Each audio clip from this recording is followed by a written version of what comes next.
Welcome to the Florida Gardener Podcast. I'm your host, Jennifer. First off, I want to say thank you to everyone who has reached out lately, especially via email. These days, it's certainly more convenient to give something a like or shoot a message on social media, but to craft a good old-fashioned email, that takes time. A big thank you to all of you. It doesn't go unnoticed. All right, so I've had a few folks reach out inquiring about how I started my gardening business. Some of you are even interested in starting your own. So I decided to dedicate an entire episode to this. Now, disclaimer, before we get into it, I am not a business coach, and this is not a guide to starting a business. This is my story, the perspective and opinions of quite literally just one person on this entire globe. So while I hope you find value in this episode, you certainly should not take this as advice for how to live your life or run your own business. About me. For those that don't know, I'm Jennifer, owner and founder of Roots Redefined, a professional gardening business in South Florida. I specialize in commercial container gardening, but over the years, I've done a bit of it all. Residential in-ground landscaping, and even cut flower work for private events and weddings. So how did I get here? I don't have a background in this. I went to school for advertising and then ended up in corporate sales. I also don't have any personal connections in the industry. There was no family landscape business that I took over or could even just learn from. And I wasn't raised with the mindset of being an entrepreneur. We just weren't one of those families. It was, you get a job, pay your bills, and don't get arrested. Frankly, I never thought I would take this type of risk. But I have always had to work. Got my first job at 16, left home at 18, and I've been on my own since. I learned to be independent pretty quick and not to count on anyone else, for better or worse. And I think that has helped me with Roots. What I will say is my boyfriend, let's call him Joe, has been my biggest supporter through all of this. Joe and I are headed into our 8th year together, and he has been by my side every step of the way with Roots. He encouraged me to take this leap of faith. I could not have done it without him. If you have a significant other, I think it's very important that you both are on the same page. The early stages of starting a business can be emotionally straining on a relationship. So let's go back to 2019. This is when the idea of Roots came into fruition. I was working full-time in corporate sales and decided that I wanted to turn caring for plants into a career. I had some houseplants like the rest of us and a desire to learn, but that was really it. So for me, it was a 3-prong approach. 1, online learning. 2, hands-on learning. And 3, observational learning. These 3 prongs or categories are in no specific order. They were all equally important. So I really began educating myself in 2019, which is when the idea of Roots first came about. In 2021, I officially quit corporate sales and became a full-time business owner with no income to show for. Let's talk more about the years 2019 to 2021 and this 3-prong approach that I created to help prep me before leaving my corporate job. So the first prong or category is online learning. I did some research and took a few online courses. It's a good way to learn the basics, the fundamentals, and best practices. FNGLA, which is Florida's largest nursery and landscape association for folks in the trade, is a great resource when it comes to online learning. They have quite a few different courses you can take. I've received certifications through them. UF also has some great online lectures you can sit in on. They're low risk, it's a webinar, and they are inexpensive, many times even free, so you might as well give it a shot. And disclaimer, they are very dry. Usually you're listening to someone discuss a new type of scale that is attacking foxtail palms in Broward County or something like that. Even though I don't even install landscape trees, when I have the time, I'll still sit in on webinars like this because I really believe everything you learn makes you a better, more well-rounded gardener. I also researched landscape design softwares.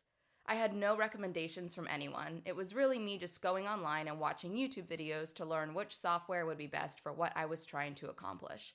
I'm not an architect. I knew I didn't need some overly complicated like CAD software. Even though mine is pretty basic, it still took some time to learn. I had never in my entire life created a landscape rendering before, so I dedicated a lot of time to becoming familiar with my design software. I also subscribed to tons of plant newsletters. Anything from local garden centers to grower magazines. If they put out a newsletter, I signed up and made reading these emails a part of my weekly learning. It's a great way to familiarize yourself with our plants and the industry. Podcasts and audiobooks. When I decided I was going to quit, one of the first things I did was start listening to the Minimalists. Yes, the Minimalists, not a plant podcast. Josh and Ryan, the hosts of the Minimalist, really helped me mentally prepare. They have a podcast and they also have an audiobook called Minimalism, Live a Meaningful Life. I also listened to David Goggin's audiobook titled Can't Hurt Me. These guys helped me understand what's important and not be a little bitch, and taught me how to stay grounded and understand our society's complex relationship with spending and materialism, because making smart financial decisions and being mentally tough are really important when running a business. Okay, so a few of my favorite gardening podcasts are folks within the industry.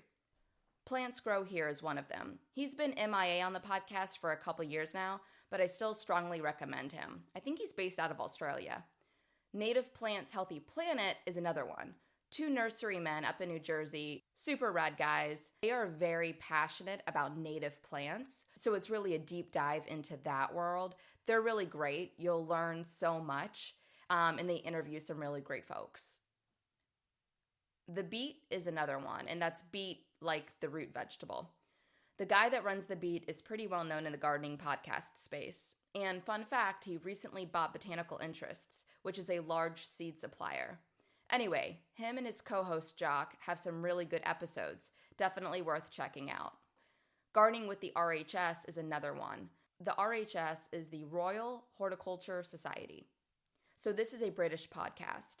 BBC Gardener's World is another British one I like. I just really love the Brits. Now there are also a few shows I would watch for inspiration. Your Garden Made Perfect is one of them. And of course there is the great Monty Don. He has been in so many shows, so just pick any of them. With these types of shows, it's more for design and creative inspiration. The exact plants they use probably can't be incorporated here, but they still serve as a great way to get ideas. Another part of online learning was learning how to create a website. Thankfully, there are so many options these days, it really couldn't be easier. Just do a bit of online research and give yourself some grace. I'm 36 going on 86, so if I can do it, so can you.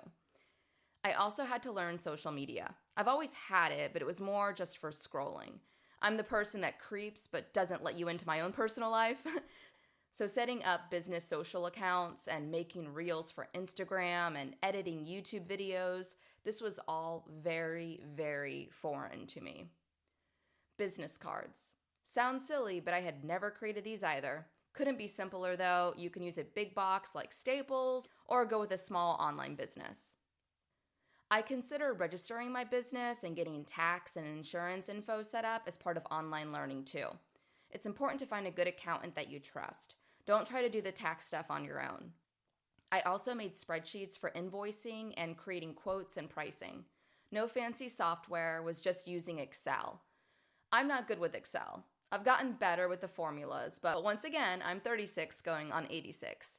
So I will say Joe helped me create some of my first templates because he is an Excel guru. I'll include all of these resources in the show notes. So that sums up the first category, the online learning. The second category is hands-on learning. I started using my own landscape beds and pots for practice. I would create a design on my software and try to execute in my own landscape. It doesn't matter how much space you have. I don't have a proper yard, just a few landscape beds and some pots.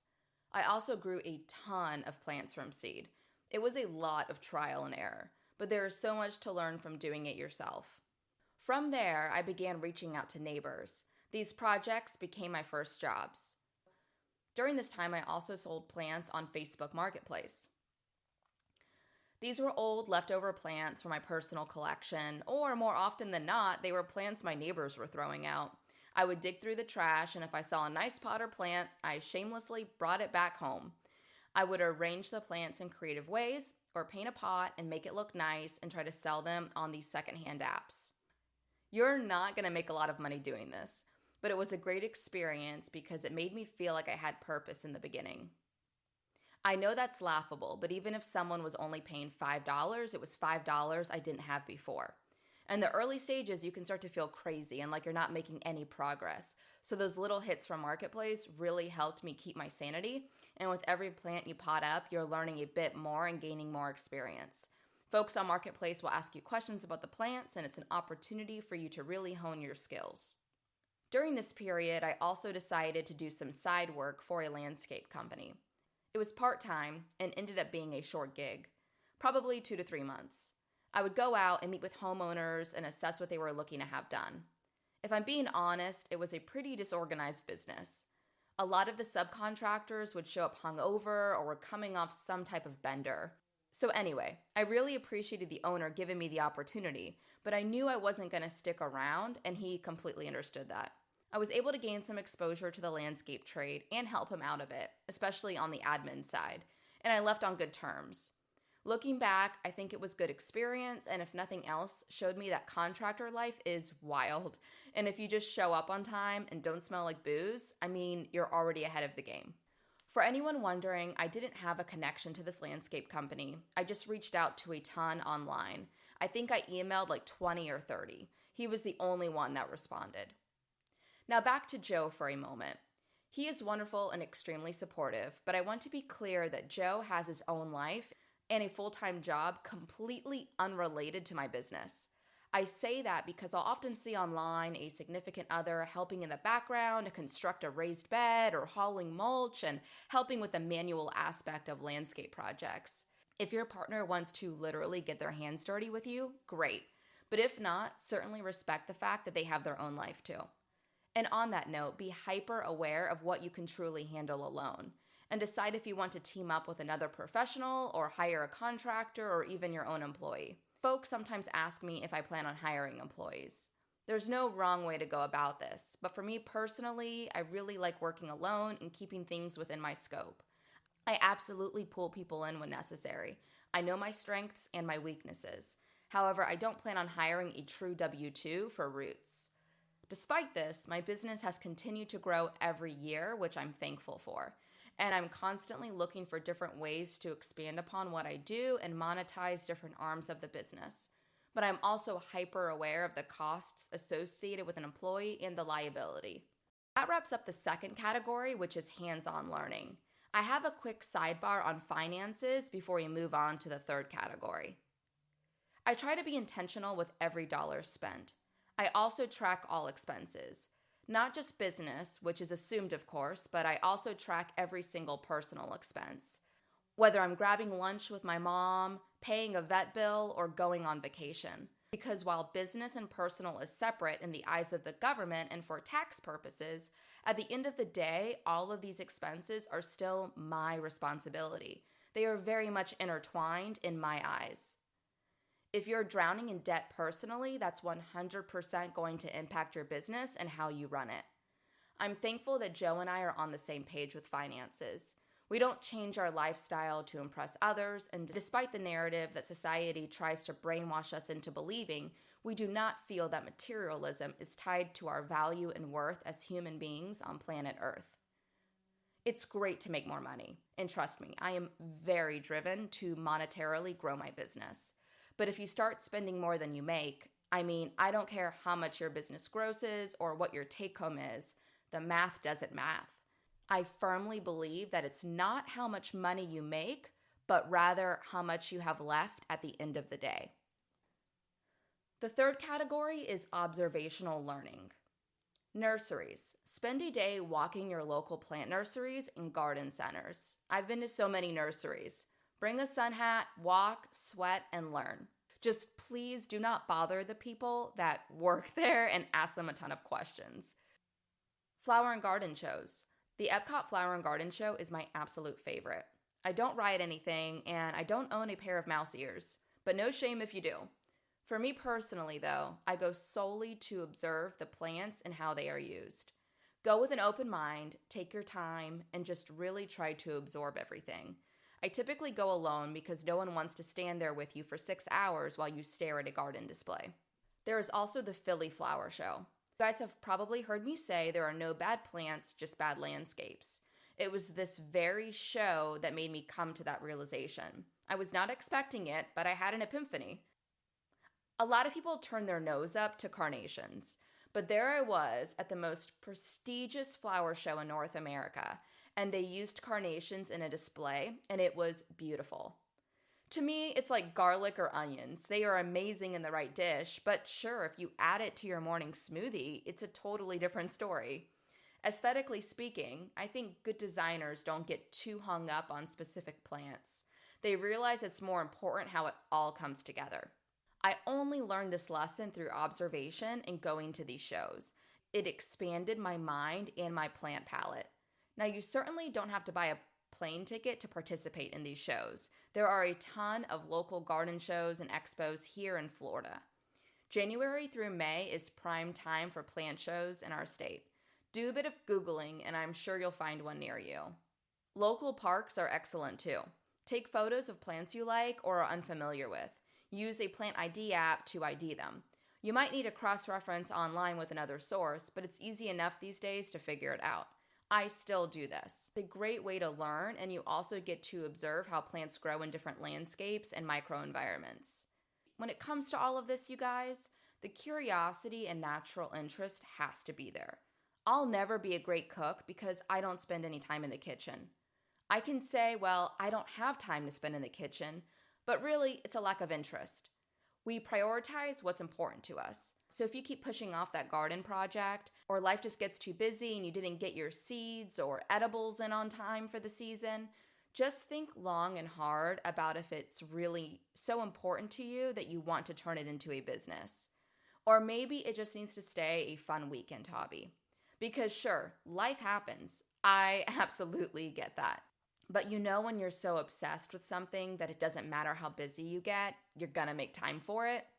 You want to have that because that addictive curiosity to understanding plants and the natural environment, the desire to try different things in the landscape, this is how you learn and the learning never stops. Okay, so this all brings us to 2021. We are live with Roots. In 2021, I was done with my corporate job and was full-time with Roots. And yes, while getting Roots off the ground became the focus, I continue to learn and grow every day.